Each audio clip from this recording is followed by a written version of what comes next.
बिस्मिल्लाहिर्रहमानिर्रहीम। अस्सलाम वालेकुम। सरसाम यानी कि दिमाग का वर्म, इसके लिए कद्दू का रस लें और इसके बराबर तिलों का तेल मिलाकर हल्की आग पर रखें, यहाँ तक कि सिर्फ तेल बाकी रह जाए। ठंडा करके किसी बोतल में इसको महफूज कर लें। इस तेल की मालिश सरसाम के मरीज़ के सर पर करें। इसके बाद सर पर गरम गरम रुई बांध दें या कोई गरम कपड़ा लपेट दें। ये अमल कुछ अरसा तक जारी रखें।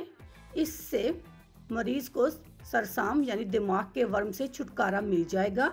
इस तेल के इस्तेमाल से नींद खूब आती है। बेख्वाबी यानी वो लोग जिनको नींद नहीं आती वो भी इस तेल का इस्तेमाल करें। इंशाल्लाह इसके इस्तेमाल से उनको बहुत अच्छी नींद आएगी। अल्लाह हाफिज़।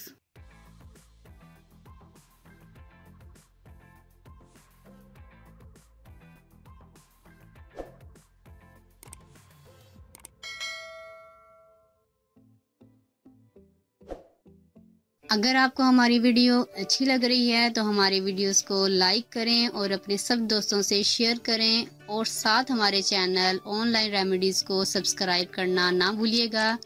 मिलती हूँ मैं आपको एक नई वीडियो के साथ, तब तक के लिए अल्लाह हाफिज़।